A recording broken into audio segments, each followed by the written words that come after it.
আসসালামু আলাইকুম, টেক হাবিবের পক্ষ থেকে নতুন একটা ভিডিওতে সবাইকে স্বাগতম। আজকে আমরা কম্পিউটারের শিফট বাটনের একটা ট্রিক নিয়ে আলোচনা করব। ট্রিকটি খুব দারুণ একটা ট্রিক।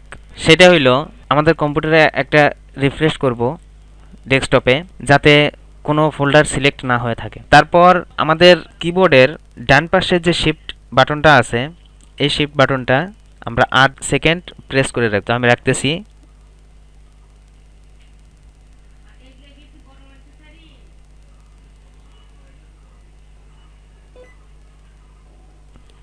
তো আমার এখানে একটা টপ আপ মেসেজ আসছে। তো এই মেসেজের মধ্যে এখানে লেখছে হলো ফিল্টার কিজ। তো এখানে ফিল্টার কিজ সম্পর্কে আলোচনা করার জন্য আজকে মূলত এই ট্রিকটা সাজানো। তো ফিল্টার কি বলতে আমরা কি বুঝি? এখানে যদি আমি ইয়েস দেই তাহলে আমার ফিল্টার কি চালু হয়ে গেল। আমরা অনেকেই হয়তো কোনো গেম খেলতে বা কোনো সময় শিফট টিপে ধরার কারণে এরকম ফিল্টার কি আসছে, আমরা নো করে দিছি। তো আজকে আমরা দেখব যে এই ফিল্টার কি এর কাজটা কি। আমরা যদি এখানে একটা টেক্সট ডকুমেন্ট ক্রিয়েট করি, ক্রিয়েট করার পরে আমাদের ফিল্টার কি না থাকা অবস্থায় আমরা যখনই কোনো বাটনের উপর প্রেস করে ধরে থাকতাম, তখন ওই বাটনটা কয়েকটা উঠতো।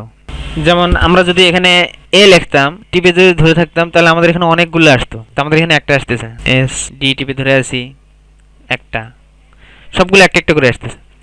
তো এখানে একটা করে আসতেছে। তো এটার লাভ কি? এটার লাভ হইলো যে আমাদের যদি বাড়িতে বাচ্চা কাচ্চা থাকে, আসে দেখা যাচ্ছে আমি টাইপিং করতেছি, হঠাৎ করে আসে হাত দিল, একদম অনেকগুলো উঠে গেল। তারপরে যারা নতুন কম্পিউটার শিখতেছে তাদের জন্য এটা লাভজনক, কারণ দেখা যাইতেছে যে হলো কোনো এক জায়গায় হাত বসায় রাখছে, অক্ষর অটোমেটিক্যালি নিজে নিজেই উঠতেছে। যদি আমি এটা বন্ধ করতে চাই, তো আমার কি করতে হবে?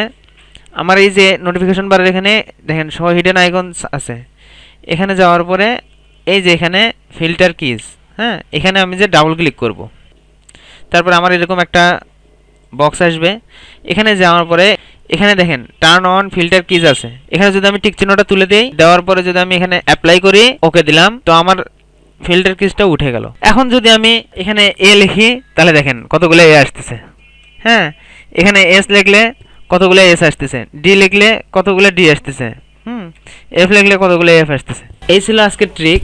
তো ট্রিকটি ভালো লাগলে ভিডিওটি লাইক করতে ভুলবেন না, কমেন্ট করতে ভুলবেন না। যে কোনো বিষয়ে জানার থাকলে কষ্ট করে একটু কমেন্ট করে দিবেন। আমি চেষ্টা করব আপনাদের কমেন্টের উত্তরগুলো দেওয়ার জন্য। তো আজকে ভিডিও এই পর্যন্তই। আল্লাহ হাফেজ।